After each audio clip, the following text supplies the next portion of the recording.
Oke, selamat sore teman-teman sekalian peserta Ready Set Code Batch 1. Terima kasih bagi yang sudah bergabung. Perkenalkan kembali, nama saya Norman Ganto, atau juga mungkin yang sudah sempat ngobrol sama saya di Discord. Saya menggunakan username Duru Domba. Salam kenal kembali, salam kenal pertama bagi yang belum pernah kita ngobrol. Di sini kita mendapatkan kehadiran yang sangat spesial dari DigitalOcean. Ada Saurabh Gupta. Saya akan menampilkan beliau di layar. Nah, ini this is Saurabh Gupta, ladies and gentlemen. So yeah, let's welcome him on our weekly AMA session. This session is very special because it is our first session for Ready Set Code Batch 1. Saurabh, as I've explained to you before, so Ready Set Code, it is a online bootcamp for high school, university, and teachers, 5,000 people for batch 1. And here today, we will learn more about Saurabh's experience in the world of programming, as well as he will later explain about what DigitalOcean does. Jadi teman-teman di sini, kita akan spend 1 jam ke depan, kita akan mengenali lebih dekat siapakah Saurabh Gupta ini, bagaimana pengalaman dia bisa membawa dia ke sekarang, karirnya sekarang, dan apa sih sebenarnya DigitalOcean itu, dan gunanya apa untuk programmer kita. Baik, so Saurabh, I will go ahead and give the stage to you. Please, if you want to introduce yourself, go ahead. And whenever you're ready, you can just share your screen and present.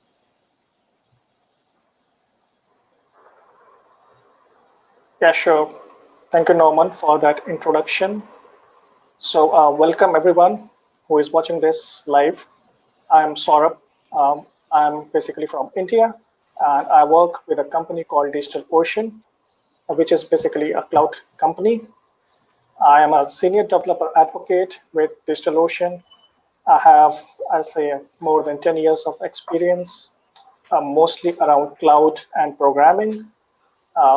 So yes, I would be sharing some of the details that I have learned in my career with all of you. And I think that should be helpful for you in your path.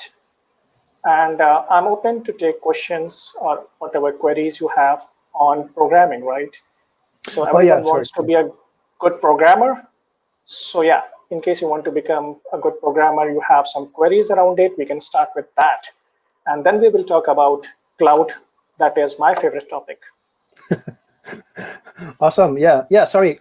Thank you for the correction. Actually, we will do Q&A first as Saurabh anything. Jadi teman-teman, mohon maaf, kita akan bertanya langsung dulu, baru nanti di setengah jam terakhir baru kita akan mendengarkan presentasi mengenai DigitalOcean. Jadi sambil menunggu pertanyaan pertama nih teman-teman, while we wait for the first question, Saurabh, I will ask the first question just to get the ball rolling. So, tell me, how many years have you had experience in programming, and why in the beginning how did you decide that you wanted to enter in the world of programming? So as I said, right, I have like around 13 years of experience, out of which I will say I have been doing programming for around 6 to 7 years, around half of them. Last few years, less of programming, more of cloud. But yes, to answer that, how I started with programming. So this was basically in my college. So I am an engineering student. I opted for computer science. One of the one of the subjects was programming, right? So this was the time of Java. So we started learning Java, and that's where I got some interest on Java. I moved into industry, and then I have worked on Python, Ruby, and some other programming languages. But what at that time, what prompted you to want to take computer science? So since school, like when we were a kid, I used to like computers, and not from a programming perspective, but because from a gaming perspective, we used to play a lot of games on computers, and that's where I wanted to know more. So I remember we used to play Mario and a lot of other games, right? So I was like, okay, this is something good.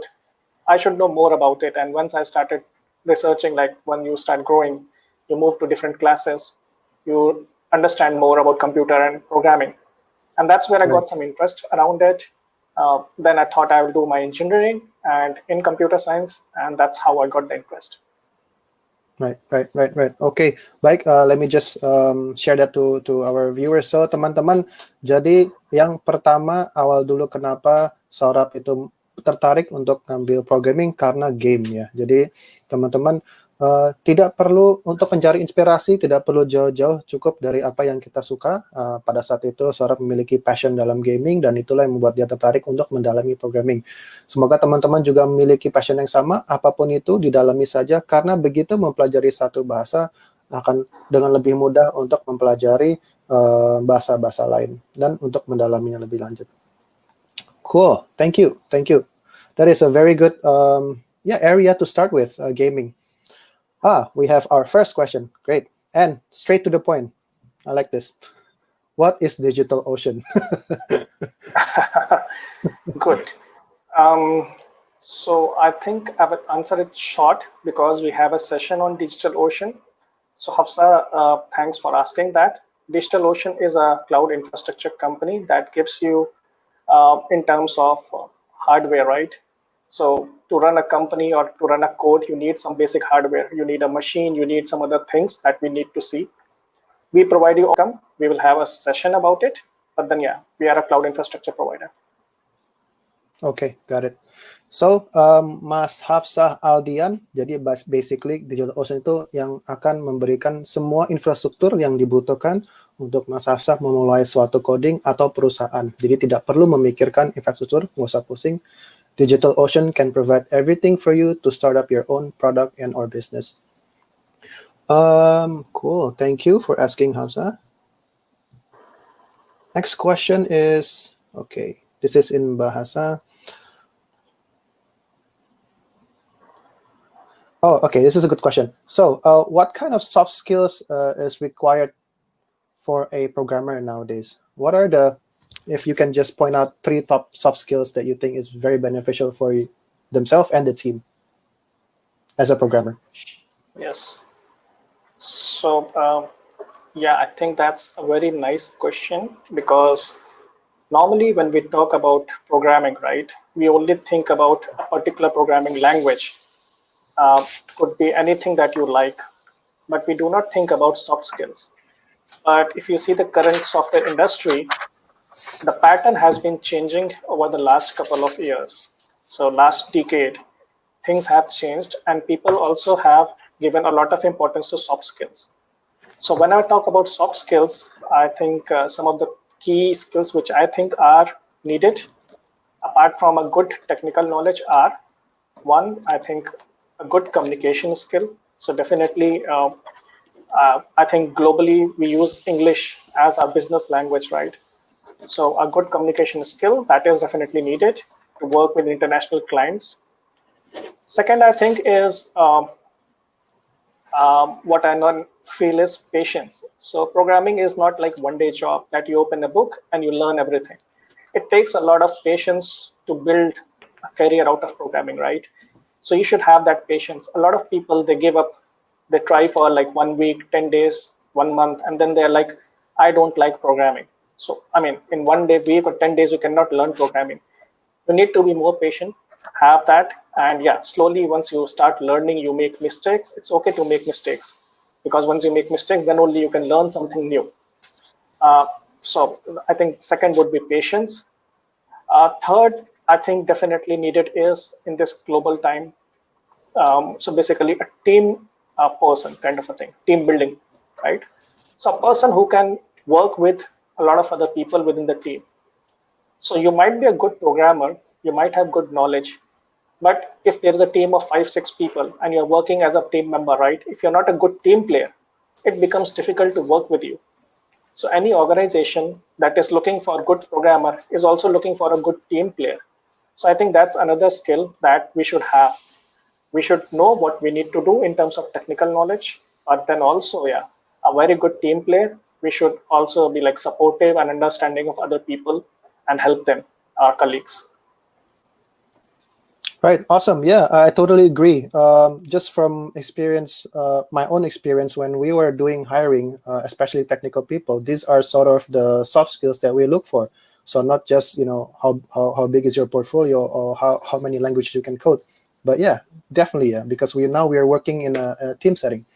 Teman-teman, jadi Saurabh menyampaikan 3 hal yang sangat penting dan saya sangat setuju. Yang pertama adalah komunikasi, apalagi komunikasi dalam berbahasa Inggris. Sekarang bahasa Inggris adalah bahasa bisnis dunia dan kita makin banyak berinteraksi dengan klien-klien internasional. Jadi bagi teman-teman yang belum begitu menguasai bahasa Inggris, disarankan oleh Saurabh untuk mendalami Inggris agar bisa meningkatkan skill communication-nya. Kedua adalah kesabaran. Ini sangat bagus juga. Yang kita lihat di berita, apa yang kita lihat di social media dan lain-lain adalah perusahaan-perusahaan startup yang sudah sukses. Cuman itu hanya segelintiran. Banyak lagi yang sebenarnya gagal. Nah, ini teman-teman sama. Kita harus patience dalam belajar programming.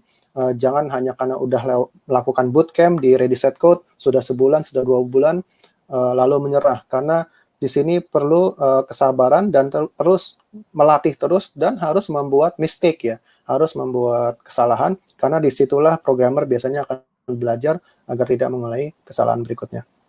Dan yang terakhir juga tidak kalah penting adalah memiliki sifat teamwork atau be a team player. Kembali lagi sekarang programmer sudah jarang bekerja sendiri, walaupun freelance misalnya, dia tetap harus bekerja sama, bisa berkomunikasi dengan klien. Atau kerjasama dengan, misalnya saya front end, saya freelance, saya bekerja sama dengan back end, saya perlu teamwork yang bagus. Nah, jadi ini 3 hal, communication, preferably English in addition to just communication, patience in learning, and the third one is being a team player. Very good, very useful. Okay, next question.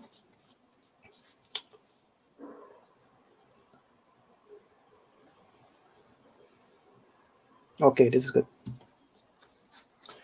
What should I choose between learning algorithms and data structure or JavaScript first?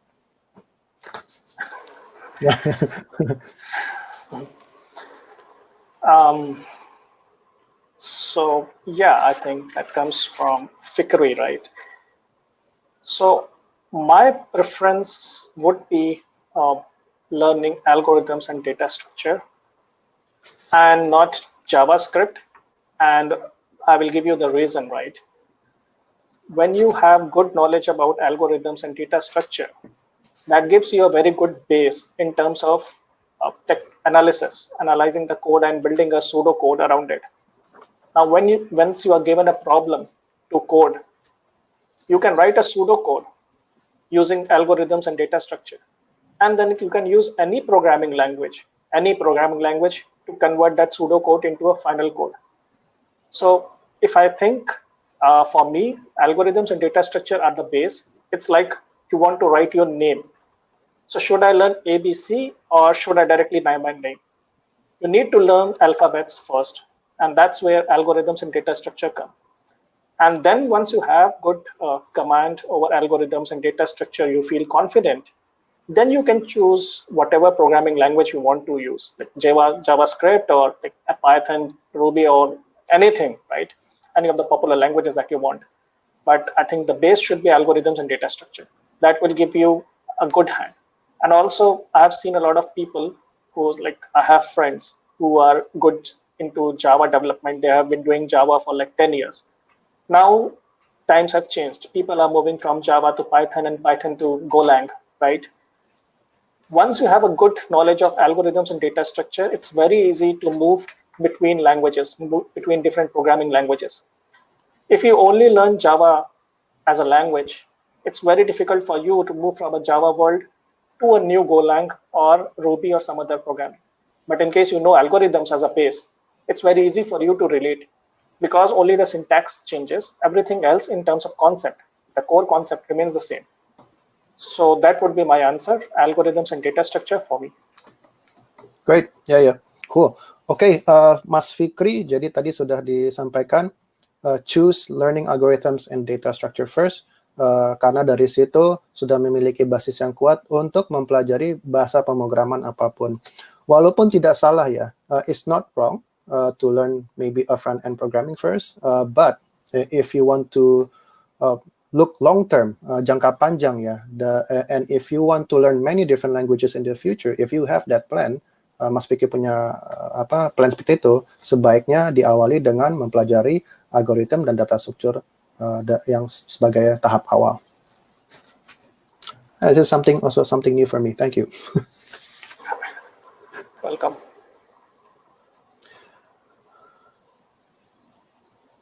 Okay.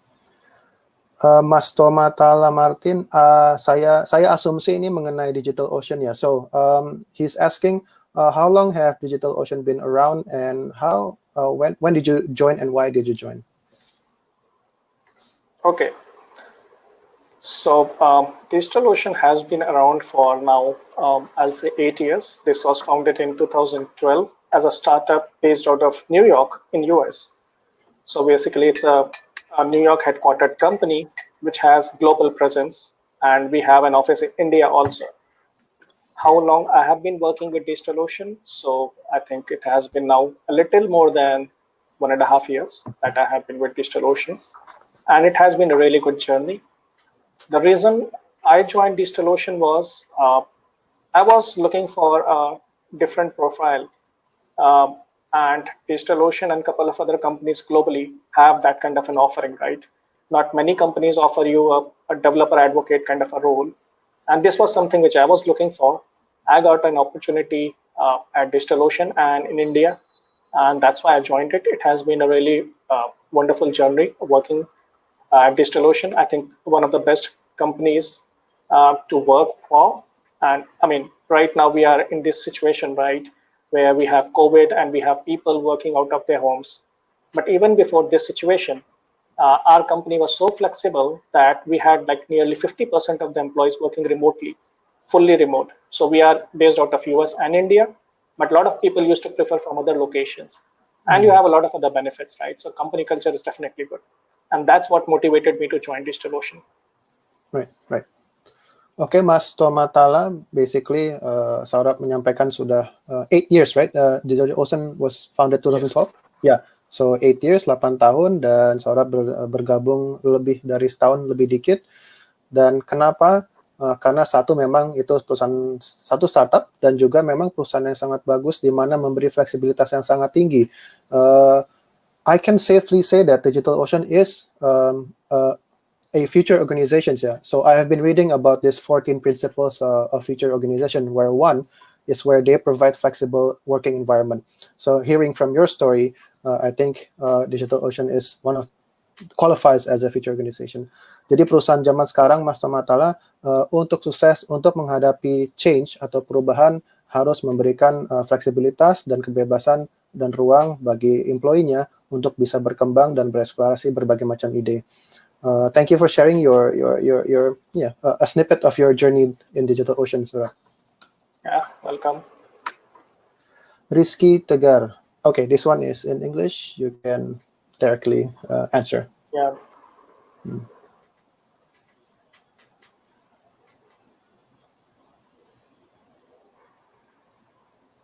Okay. So Rizky. Yep. So I think 17 years is a good age to start programming. It's not too early, because nowadays we have seen people less than like that age jumping into programming and started doing coding and a lot of stuff. And I think that's a culture across the globe. So this is a good time that you can decide about your career. And in case you want to pick up programming, as I said, right, try to like do some courses or enroll for some university level degree, which is into computer science or information technology. And also try to learn programming in terms of, as I said, this would be more around the data structures, the basics of programming. Once you have the basics in place, then you can decide about a particular programming language, what you want to learn. You want to learn Java or Python or Ruby, a front end or a back end, right? So, and definitely when you're talking about benefits, there are a lot of benefits of learning a programming language. One, this is the base of the software industry. So the entire software industry that we run, across the globe, there is a tool or there is a software that we are trying to sell, right? Who is making this software? The engineers based on some programming languages. So the need will always be there. It's just that the languages will change. 10 years back, it was more of Java. Right now, a lot of people use Python. Next 10 years, there might be something else, a new language. But need for programmers will be there, good programmers, right? So in case you are very good at programming and you know your skills really well, you definitely are going to have a good future globally. You can settle across any country, work with different international clients. You can even do freelancing. So a lot of options are there and promise a good career growth. Awesome. Very good summary of the benefits. Let me just translate that to the other listeners. So what I can draw, there are three main ones. The first one is the need will always be there, only the language will change. And two, you can, career-wise, it's a very good growth because you will be able to, basically it will be borderless because it is a skill that any country need, because we are, anywhere we go, we deal with software, right? So, and those software are built upon codes, and those codes are made by programmers. Jadi Mas Rizky dan teman-teman, yang pertama tentunya need-nya akan selalu ada, kebutuhan itu ada. Indonesia pun itu sampai sekarang mereka membutuhkan 9 juta programmers ya, dan itu hanya untuk memenuhi kuota, bukan untuk melebihi. Nah, jadi teman-teman bisa bayangkan itu baru Indonesia, ditambah misalnya teman-teman melatih bahasa Inggris, itu akan menambahkan opportunity teman-teman untuk bisa bekerja, tidak hanya di Indonesia, cuman di dunia manapun. Karena semua perusahaan, semua negara membutuhkan seorang programmer, karena kita setiap harinya sudah dealing dengan software apapun yang kita lakukan. Jadi untuk karir, growth-nya itu sangat jauh dan sangat tinggi. Thank you. Next question. So maybe we will take maybe 2 or 3 more questions, and then we can listen more because I also want to know more about DigitalOcean. Teman-teman, habis saya akan coba mengambil 2 atau 3 pertanyaan lagi. Habis itu kita akan sama-sama mendengarkan Saurabh untuk menjelaskan lebih lanjut apa sih sebenarnya DigitalOcean. Saya pun juga belum punya pengertian yang dalam mengenai DigitalOcean dan saya juga ingin mendengarkan. Sure, Norman. I think we can take a few more questions and we can start with the DigitalOcean session. Right. Septian, he is asking, how did India become very well-known in IT? What was? Can you share a bit? How did the government? How did you guys come to today? Because you have that reputation to be, a very good IT industry or country. Yes, so I think that's again a very good question. So how did India reach the mark that it has today in software industry, right? Right. I think there are a couple of reasons for it. One, to be on the lighter side or the funny side of it, we are one of the largest population after China, right? Nice. So definitely we have a lot of workforce who is looking for a job. So they either work in India or they go to different places and they work for other countries and other companies, right? Organizations across the globe. So if you see US or other European countries, right? And the IT companies based out of them, most of the higher positions are owned by Indians. And how did we become good at this? I think when we started with this IT or the software era around like 2000, right? The starting of 2000 when we had that .com bubble and other things. Post that, we had a couple of good institutes that offered engineering classes and degrees. A lot of young graduates who were passing out of college and they completed their engineerings. They went for their masters in US and Europe, and they started taking engineering in terms like computer science and information technology. And since we have a large workforce, people in India, they were completing their degrees in computer science. People in US, they were doing their engineering degrees. Some of them, they came back, they set up companies in India. They wanted India to become a good nation in terms of software. And that's how I think overall the growth happened over the last couple of years. I think now it's like 2 decades. So since 2000 to 2020 that we are in. Definitely a lot of support from the government also. So government supports in terms of like IT policies, education being mandatory at school and college level. So all those policies together help us gain an important place in the global IT industry. Right. Jadi begitu Mas Septian. Jadi memang India sebagai negara, as a country, they started way early, in the early 2000, where the dot-com bubble started, and the country took immediate action from the government to provide all the necessities to increase capacity in the IT industry for its population. So mudah-mudahan, hopefully that's what's going to happen also in Indonesia. We had a little bit of a late start, but hopefully we can follow in the footsteps of India and ourselves, although not as big the population, but with 270 million, hopefully we can have some quality programmers sooner rather than later. Mudah-mudahan teman-teman Indonesia juga bisa segera mengikuti di langkahnya India, di mana pemerintah bisa memberikan edukasi yang berkualitas dalam dunia IT. Salah satunya juga teman-teman sudah memiliki inisiatif untuk ikutan bootcamp di Ready Set Code. Ada program-program pemerintah lain seperti DTS, Digital Talent Scholarship dari Kominfo ya. Ini ada fun fact. So fun fact, a lot of top IT global companies, the CEOs are actually from India. Teman-teman tahu nggak itu? Jadi kebanyakan perusahaan IT global yang besar itu CEO-nya orang India. Kita coba ya. Ini saya sambil googling. Pertama, IBM Arvind Krishna, India, right? Please correct me if I'm wrong ya. Saurabh. Satya Nadella, CEO of Microsoft. India. Yeah, we have Sundar Pichai, CEO of Google. Yeah. Google. Yeah. We have Santana Narayan, Adobe. So, Adobe. yeah, correct. So you can imagine, teman-teman bisa bayangkan, mereka sudah mulai dari 20 tahun yang lalu, dan kita sudah mulai melihat di mana perusahaan-perusahaan besar di dunia sekarang sudah dipimpin oleh teman-teman kita dari India, dan semoga dalam 10-15 tahun ke depan orang Indonesia juga bisa memimpin di perusahaan terkemuka. Cool, very good question. Pertanyaan sangat bagus, Septian. And one thing I would like to say, Norman, over there. So India has been there in this industry, as you said, for a long time, last 2 decades, and that's why we have built this position now. But talking about Indonesia, definitely what I can say, what I've seen in at least this region, right, this part of the world, Asia Pacific, I see that you people are also doing a lot of good jobs over there. I heard a lot of new startups based out of Indonesia, a lot of good programmers that I know. I work into cloud computing, right? So in that domain, I see a lot of new challenges, the companies coming out of Indonesia. So I think you people are also doing a lot of good work over there. And definitely in future, yeah, you will also reach the scale that we have.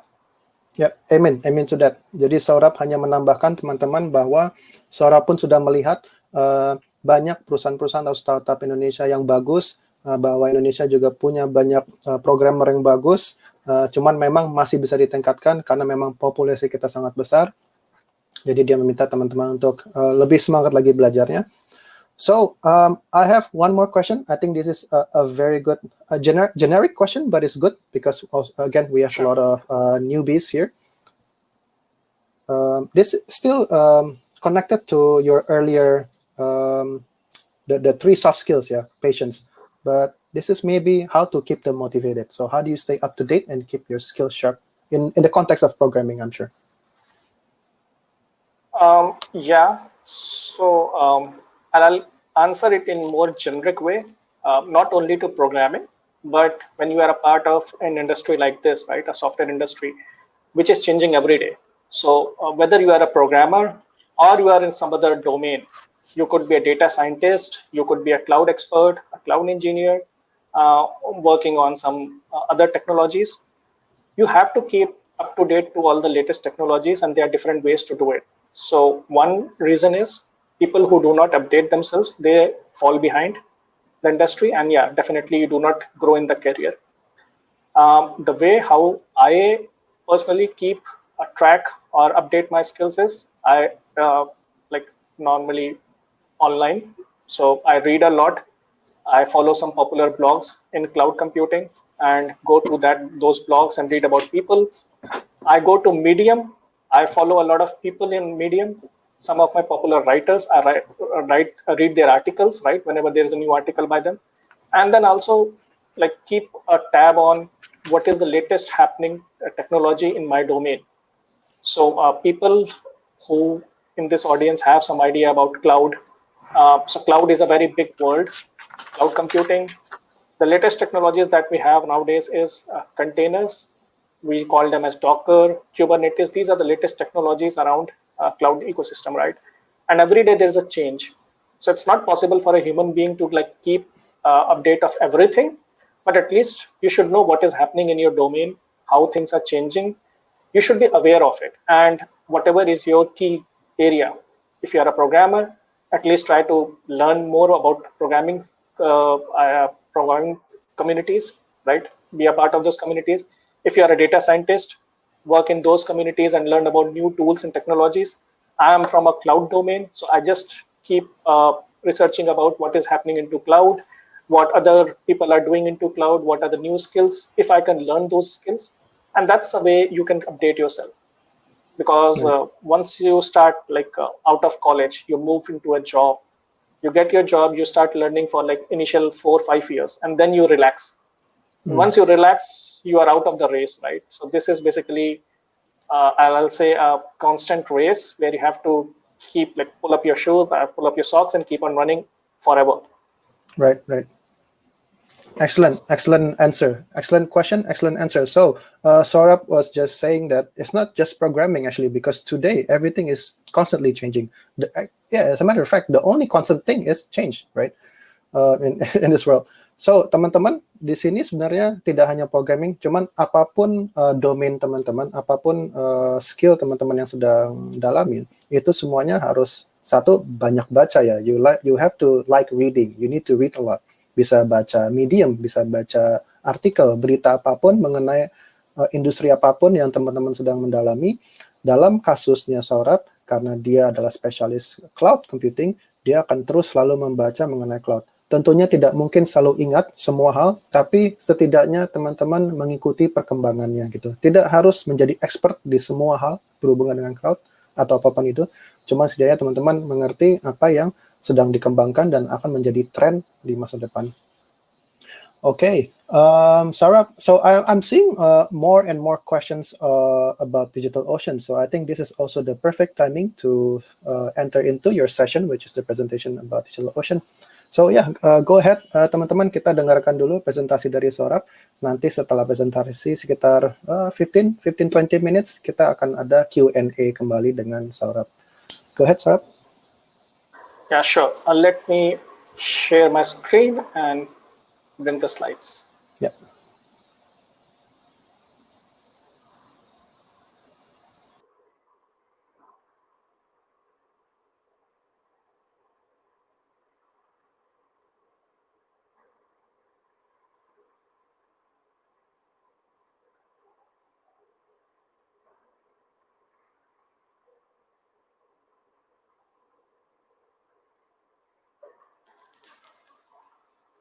So the screen is visible to all, right? Everyone can see this.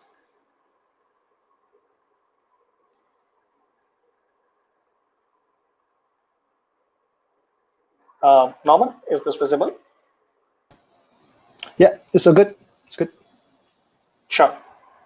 Okay, so yeah, a lot of questions around cloud and DigitalOcean. So a small attempt to cover all those queries. In case you still have some other queries after this session, we will take it later. Right. So yeah, I think I just gave my introduction, so we can skip this. I'm Saurabh, basically a senior advocate, developer advocate with DigitalOcean, and I have worked with a couple of companies in the past. I work into the cloud domain. So that's more about it. A small agenda about this session.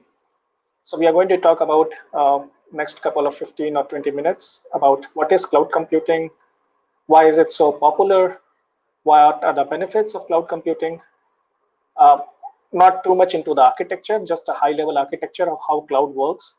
And then we will talk about DigitalOcean, right? What DigitalOcean does, how long it has been into existence, and what do we offer in terms of services. Cool. So I assume that you people have at least heard about cloud computing or know what this term means, right? Or in case someone feels like this, that cloud means computers can fly now into the clouds or something like this. So definitely not. The computers or your laptops or your mobiles, they're not going anywhere. Cloud basically is a term uh, that means in a different real world, right? So what actually is cloud computing? Everyone is talking about it. Okay, I just went to benefits. Sorry. So cloud computing basically, what happens is when you're working on your machine or your laptop, right? So I have a machine and I'm working on this. Um, Now imagine like I'm a startup. I develop my code and deploy my applications on this machine. Now, once I start growing, right, where is everything running? It's running on my local machine. So this is not a good way. What do? I go and take an office space. I buy or rent an office. I hire a few people to build up my team. So my friends, some other people. So we have now 3 or 4 people. We have an office. We write software. We were talking about programming, right? So we program, we write codes, we build up a tool. Now this is a software part of it. There is also an hardware aspect to it, right? Where do you run your software? On some machine. This could be a local machine, or this could be a different hardware in terms of a server, a powerful server, right? That you have in your office. So this was the era that was happening, I think, before cloud computing came into existence. People used to have everything in their office space or in their own data centers and storing them on physical machines in terms of servers. Now, the problem with that is when you buy a server or a machine, it's costly, right? It's definitely costly. And when you start scaling, you move from like 10 customers to 100, and then from 100 to 1,000, and then like much more, like 100K customers. You need many more machines. So what do? You keep on purchasing and adding new machines. You move from like one server to 10 servers to 100 servers, which is like definitely a cost, an extra cost that you have to do to run your business. So cloud computing came with a concept where providers like Amazon or Google or Azure, they had their own data centers, they had their own physical machines, and they said, use our machines, use our resources to run your business. You do not need to buy these resources or infrastructure. So basically, the hardware cost is taken care by the cloud provider, which we call normally as a vendor. We call them as cloud vendors. There are a lot of public and private cloud vendors, and DigitalOcean is also like one of the cloud vendors. So the infrastructure requirement or your hardware requirement is taken care by the cloud provider. Everything is onto cloud. And when we say cloud, it's not the normal cloud or the sky that we see outside, the blue sky, or maybe like the orange sky if you have heard of California, right? So what is happening around California nowadays? So that's orange sky. Cloud computing basically means a virtual machine or a server where all your data, all your application, all your softwares are running. So there is a hardware which you cannot see, touch, and feel. That's the concept of cloud computing. Easy to understand is a remote server or a virtual machine. So virtual machine is a normal term that we use in cloud computing. Virtual because we cannot see them. They are somewhere else located, and our every software or the application stack is running on top of it. So if you just see, the main purpose of cloud computing is to give access to data centers to many users. Users can access data from a remote server. You don't have to be physically present near the machine to work on it. The machine or the data center from your cloud vendor could be hosted in US, Europe, Singapore, Indonesia, any location, right? And you can use it from some other location. So I can work out of India where my servers is hosted in US. So that's a bit about cloud computing. Try to explain in a very simple word so that you can understand what is cloud computing all about, right? It's a remote or a virtual machine based out of someone else data center or setup that you are using, and as and when you consume that, you pay for that hardware. So why is cloud computing so popular and why people have started using it, right? Everyone is talking about cloud computing and a lot of other things. So why is it so popular? So I just made that slide. Yeah. So these are some of the high level benefits of cloud computing. So if you see, I'll tell you some of these are high level benefits, but some of the key benefits that we talk are: one, cost saving. So we started with starting your business, you need to add more machines or more physical servers, right? Now you do not need to do that. There is someone else who has already purchased server or machines for you, and you can directly consume that.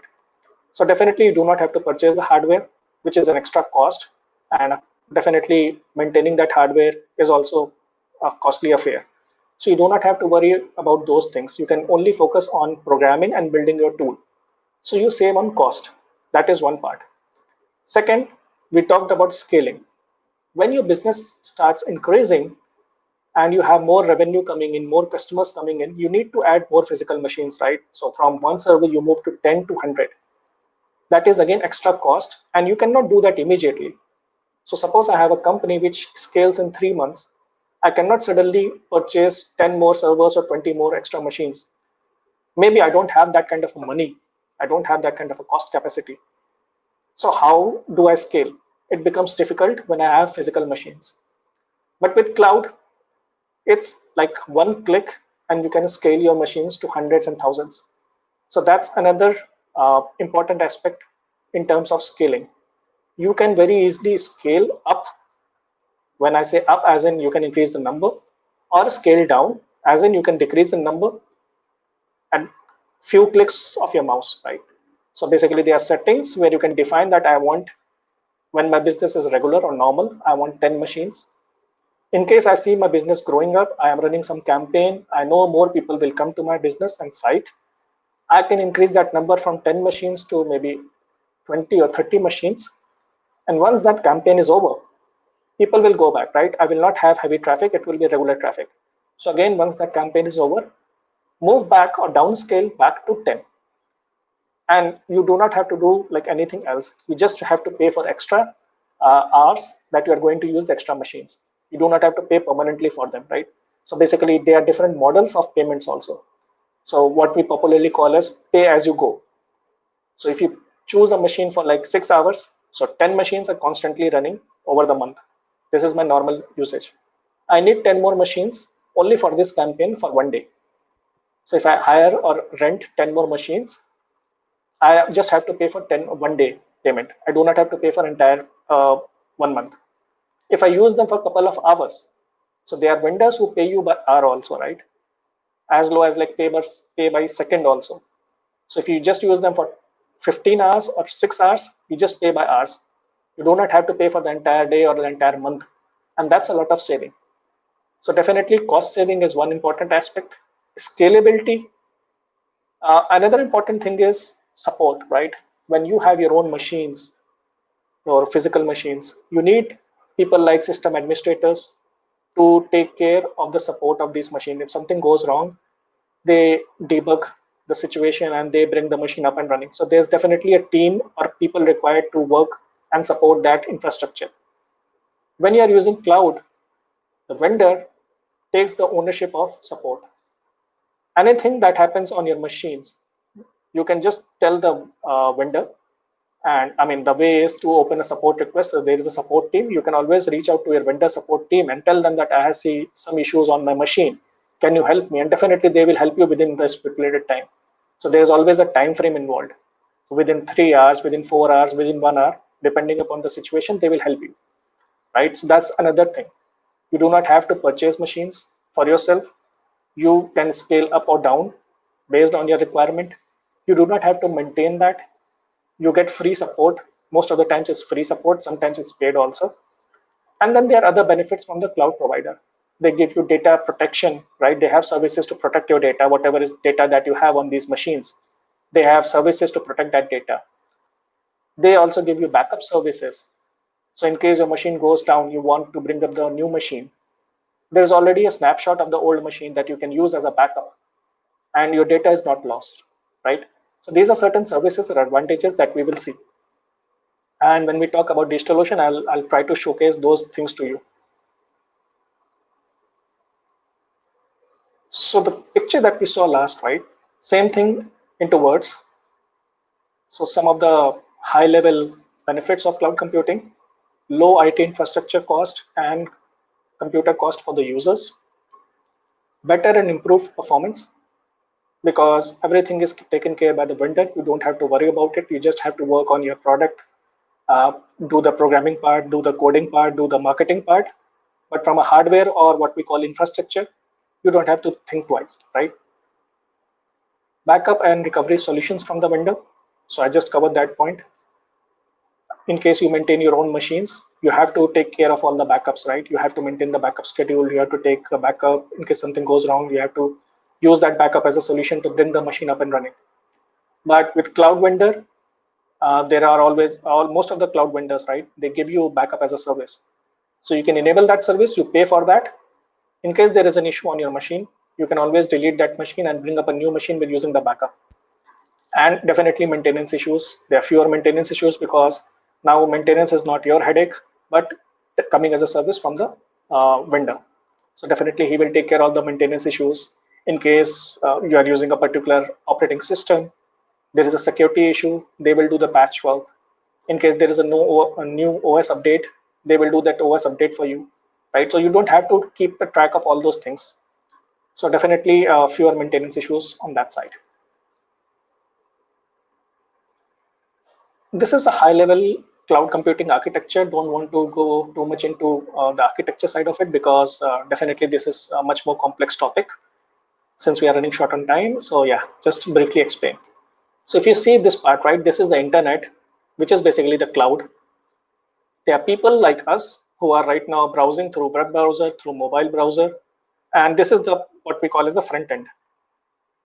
So either through your mobile or your laptop or a machine, you log into your internet account.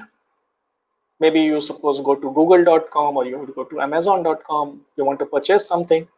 So you log into that account, right? And what happens once you do that?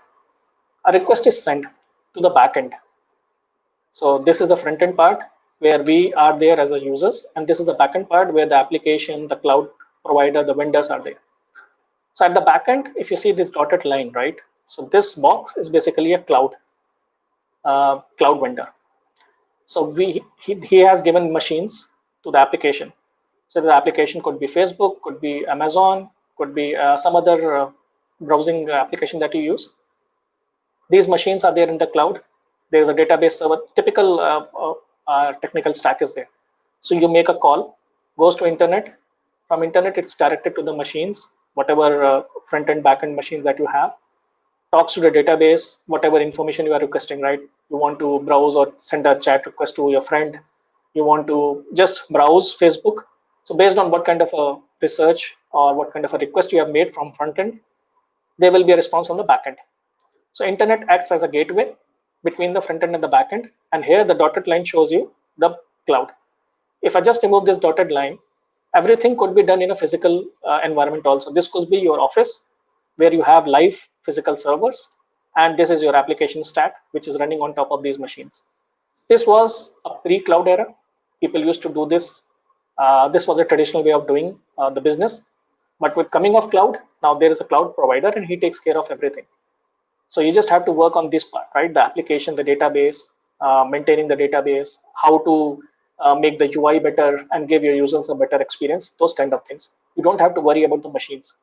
All this infrastructure side is taken care by the cloud. So this is at a high level how the cloud computing architecture works.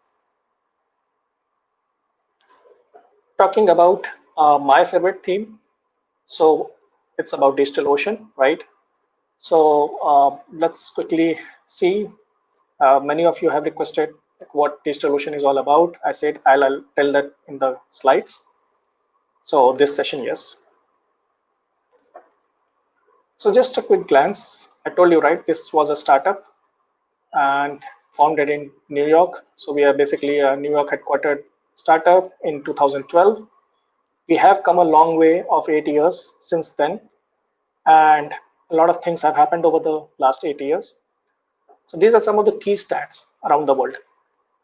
So till date, we have like 123 million plus funding. And recently in this year also, we have got some more funding. So this is like an old figure. This is still 2019. 2020 has been a good year for us. we were successfully able to raise some more funds, right? So there was a survey done by Netcraft, which identified DigitalOcean as third largest, fastest growing cloud provider, right? So of all the public cloud providers available in the market, the global market, we were the third. And I think this was around 2018 or 19 when this Netcraft survey was done. 500 plus employees globally. So this number has definitely increased. This is not like 500 now. I think we have like 600, 700 plus. And as I said, most of them, at least 50% of them, they work remotely.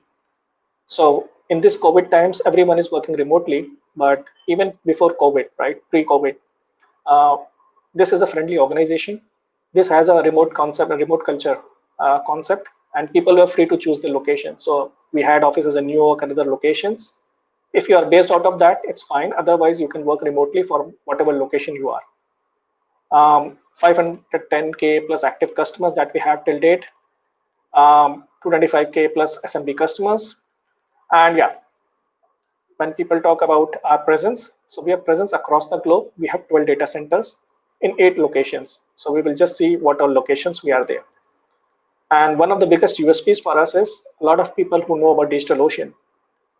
What happens and how they get familiar with DigitalOcean is you are looking for a tutorial on something like how to do, like how to install Ubuntu on my machine, how to install Nginx or some other software. And you do this research on Google. And of all the solutions that you get, right, one of the solution or the tutorial is from DigitalOcean. And people read that tutorial, which is very easy to understand. And then they started getting more interested into DigitalOcean. Like, what is this company all about? I get a lot of tutorials from them. Is it like some content company? Do they develop content? No.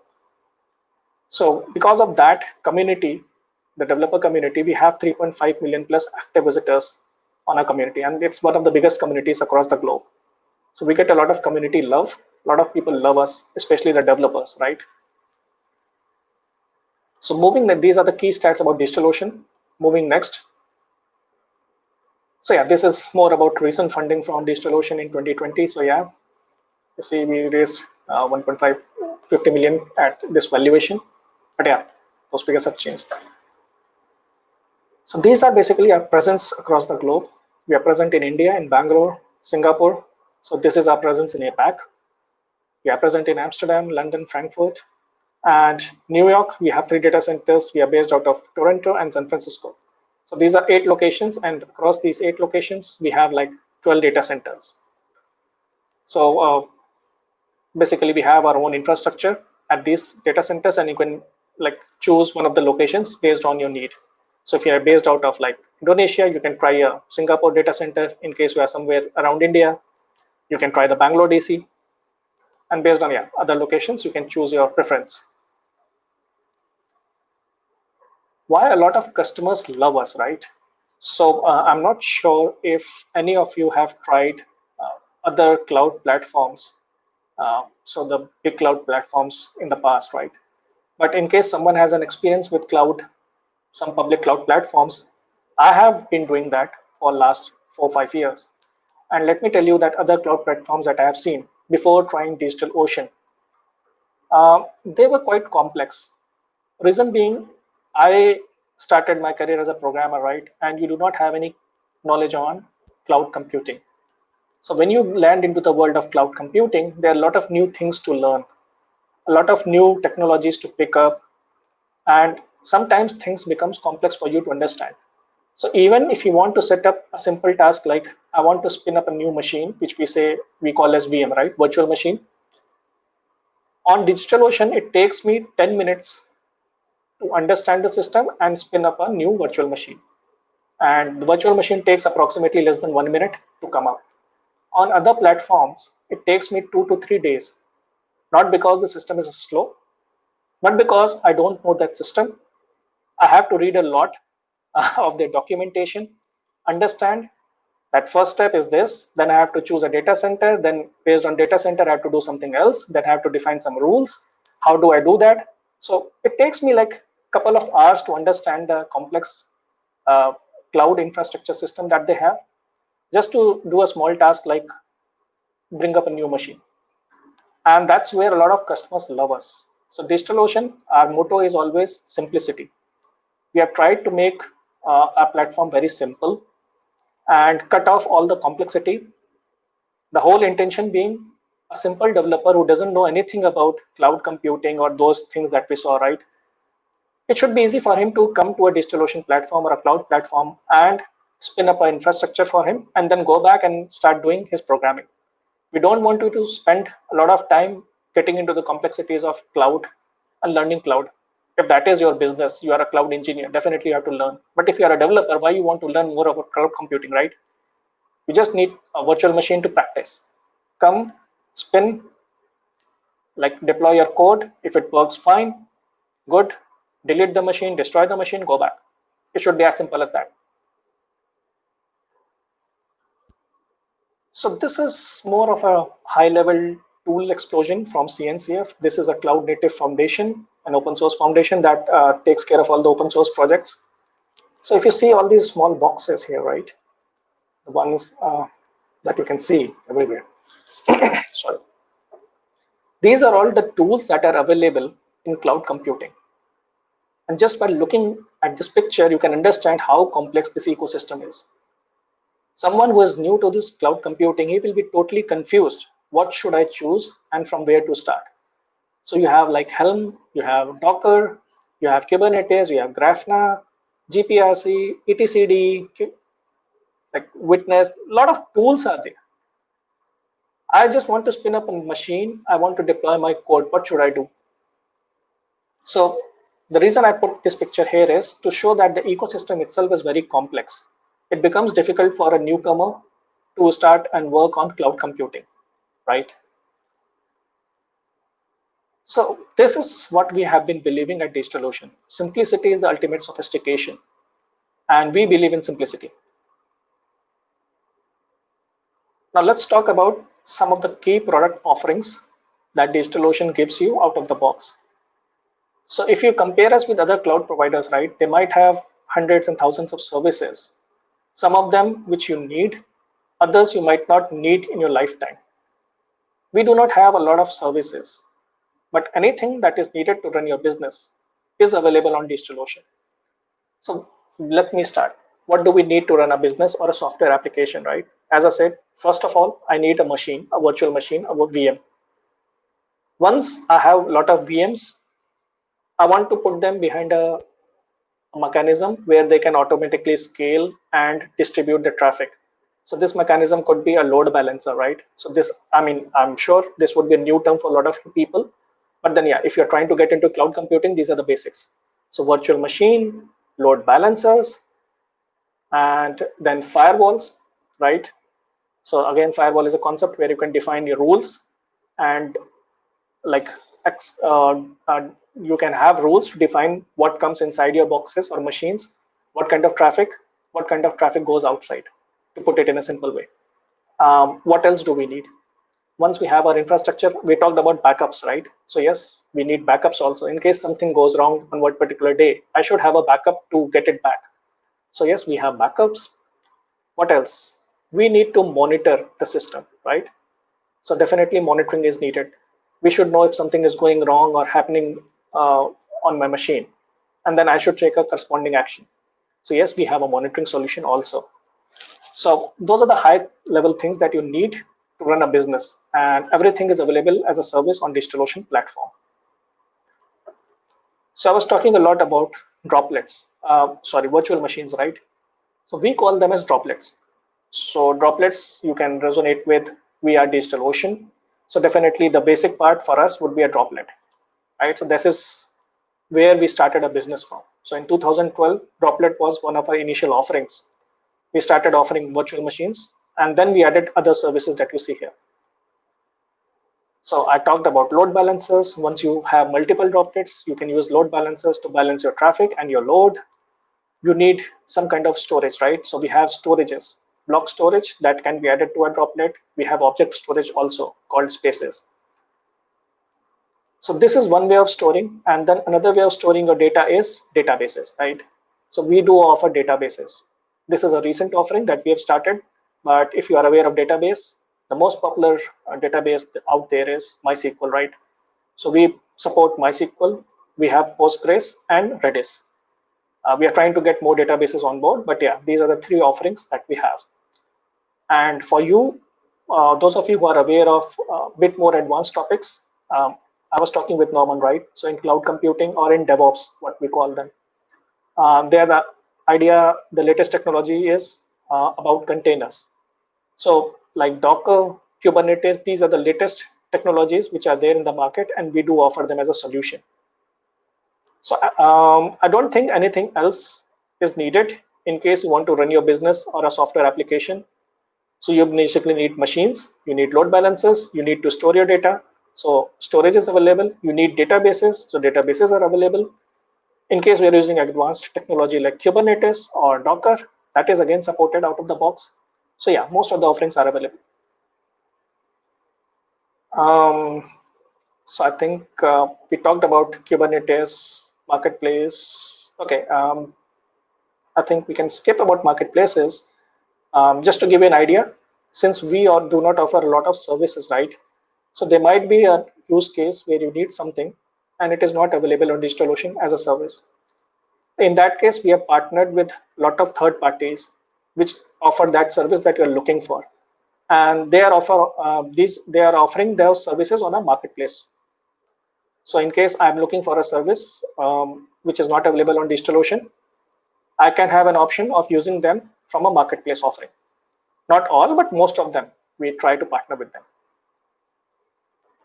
Okay, that brings me towards the end of the DigitalOcean discussion, right? The introduction to DigitalOcean. I think you have some idea right now.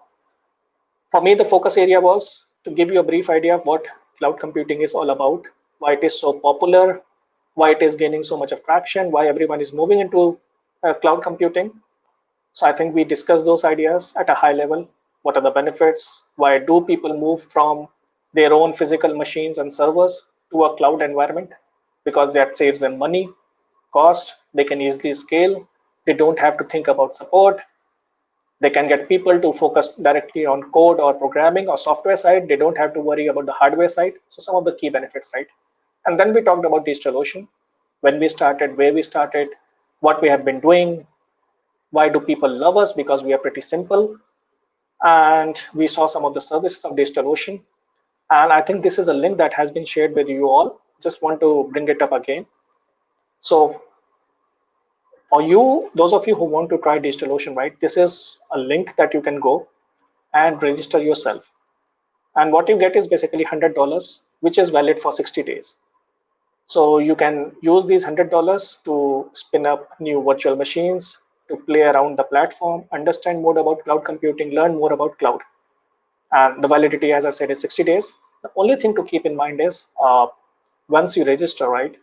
So after giving a unique email ID and you set up a password, the next phase talks about payment. So you need to set up a payment method. Currently, we do accept international credit and debit cards and PayPal. So in case you have a PayPal account, that is accepted, or a internationally accepted debit or a credit card. And once you use that, we do a pre-authorization check. So you might see that after attaching your card, right, there might be a small amount, which could be anything from $1 to $10 deducted from your account. Reason being, the card that you have added, we want to verify that this is a genuine card. And as soon as we get a verification from your bank that this is a genuine card, the same amount is remitted back to your account. So that happens immediately. So you might get a deduction of $1 to $5 or $10, and immediately, like within a couple of hours, that will be credited back to your account. Just to ensure that the card that you are using is not like forged or an ethical card. It's a genuine card. So yeah, I think for those of you who are trying to look into cloud computing and learn more about DigitalOcean, this could be a good use case. So yes, I think that's what I have for you all today. Thanks for your time and attention. And yeah, this is the way you can reach me, my email ID. And now I'm open to questions about DigitalOcean, cloud, or whatever doubts you have in your mind. Awesome. Thank you, Saurabh. Very, very easily understandable. Thank you for the presentation. We do have a bunch of questions here, so apologize in advance that we are yeah, we're gonna have to go over our 1 hour. I hope it's okay with you. Sure. Yeah. Yes, Okay. yes, Cool. perfectly fine. Cool. Great. So we do have some very newbie questions and some more specific questions. I'll start with the simple one first. Where was it? I just saw it somewhere. Okay, so maybe he's asking like if he were to read or watch a tutorial on cloud, what is the easiest way for him to learn in your experience? Okay, so how to use cloud? I'll take it in two parts. One, you want to learn about cloud computing, right? So in case you want to learn about cloud computing, there are a lot of resources available. You can go to YouTube. All the cloud providers, right? Public cloud providers, they have their own channel. A lot of people, they put their own individual videos over there and they teach you about cloud computing. You can Google and find the best links. There are a lot of, I'll say, sites or communities around cloud computing. So you can read from there. So that's only reading. You will read and understand what is cloud computing, but you need to practice, right? How do you practice cloud computing? So that's where I said like this one, I shared the link, right? This gives you an access to cloud, a DigitalOcean cloud. And like us, I think most of the cloud providers, they give you some free trial. So you can go to a particular cloud provider, whichever you like, be it AWS or Google or Azure, whichever one is a favorite. I don't say anything, but yeah, that's your choice. And you can try seeing that if they have a similar free trial offer. I'm sure they do have. You can register for like one of the free accounts and start playing with that cloud. So now what has happened is you have read about a particular cloud through the communities, watched some videos, and now you have one cloud account also with one of the vendors, which you can use to now, whatever you have read in theory, right, to do a practical of that.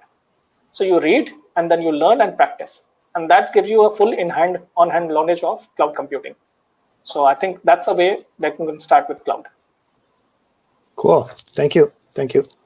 Semoga menjawab, Mas Hafsah. Jadi pertama adalah kalau suka membaca, tinggal Google saja, banyak sekali artikel mengenai cara memulai dengan cloud.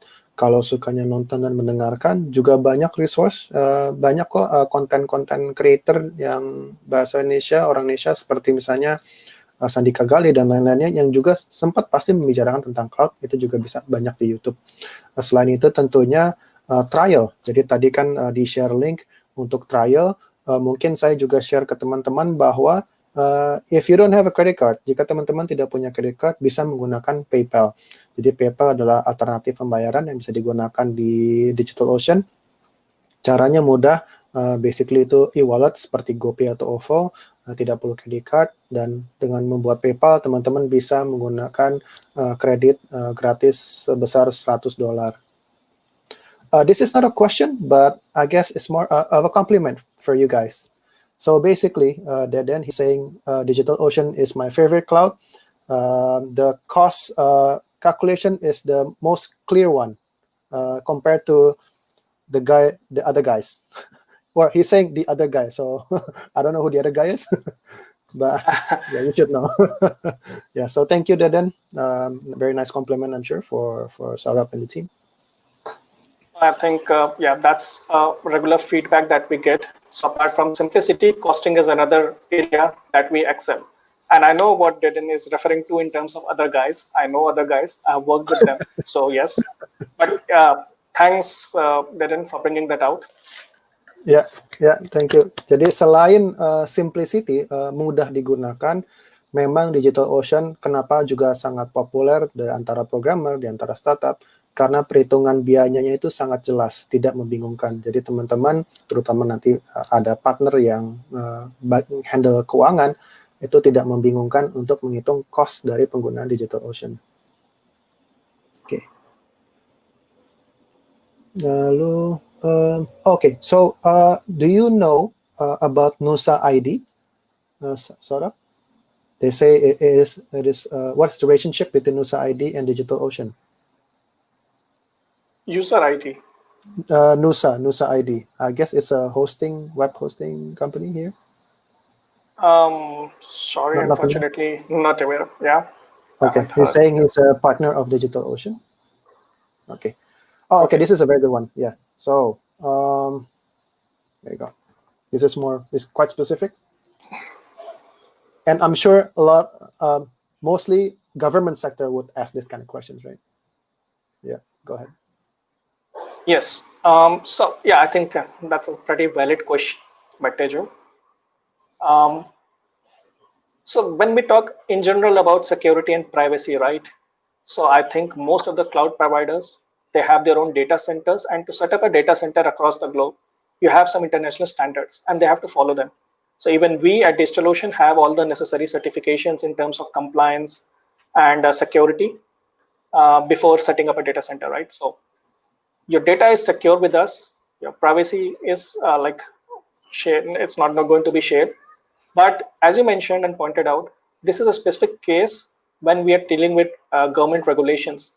So we get a lot of requests from locations like could be Indonesia, Singapore. We are present, right? Could be something like Kuala Lumpur, Malaysia. Now these are there are guidelines from the government that says that the country data or the data that you have should not go out of the country. So which means I need to have a data center in Indonesia or that particular country, which at times is not possible. I mean, some of the cloud providers, they are based out of all the locations, but we are not that big, so we are trying to scale up. But accept those government regulations, in case you do not have any binding from a government point of view, you do not have those kind of projects, you can trust the cloud vendor, not only us, all the vendors, right? We do have all the security checks in place, and we do ensure that your data security and integrity is not compromised. So we take full care of that as a vendor. Cool. Thank you. This is another good question from Christopher. There you go.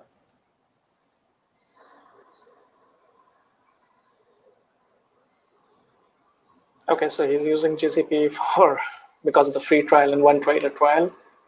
Is any comparison besides the pricing? So, Chris, I mean, from the question that you have shared, you haven't shared too many details, but there would be other differences also, right? Based on what kind of tools that you are using, what kind of services you are consuming from GCP.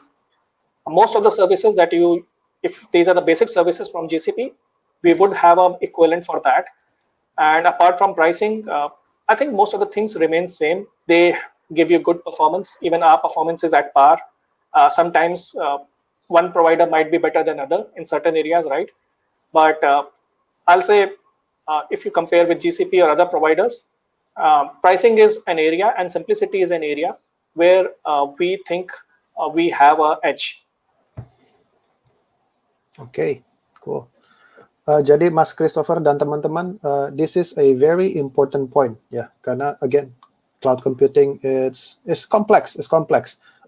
If you remember, Saurabh showed all the tools, right? All the tools that are available. There is so many to learn. Jadi teman-teman di sini banyak banget yang dipelajari.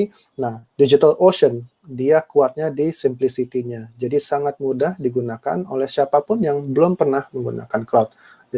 Itu yang mereka kelebihannya dari DigitalOcean dibanding yang lain.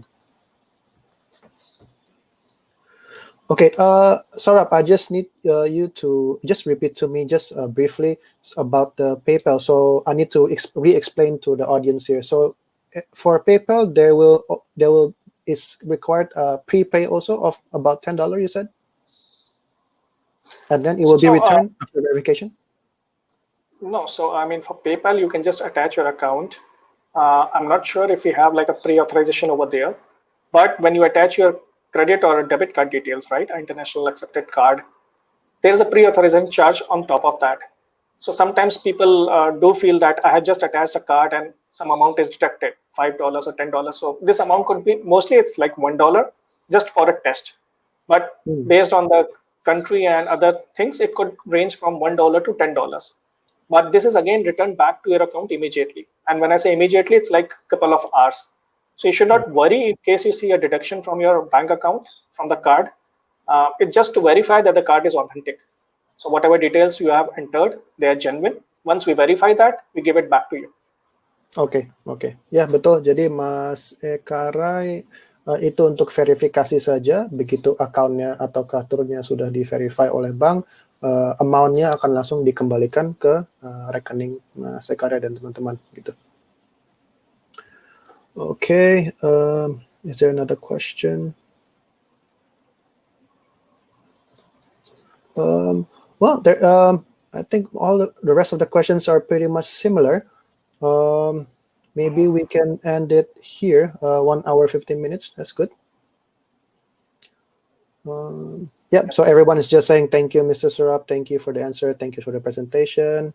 I thoroughly enjoyed it, and hopefully everyone also enjoyed it. I will share this recording. It's the same link, guys. I will share in the Discord, so you can rewatch it again.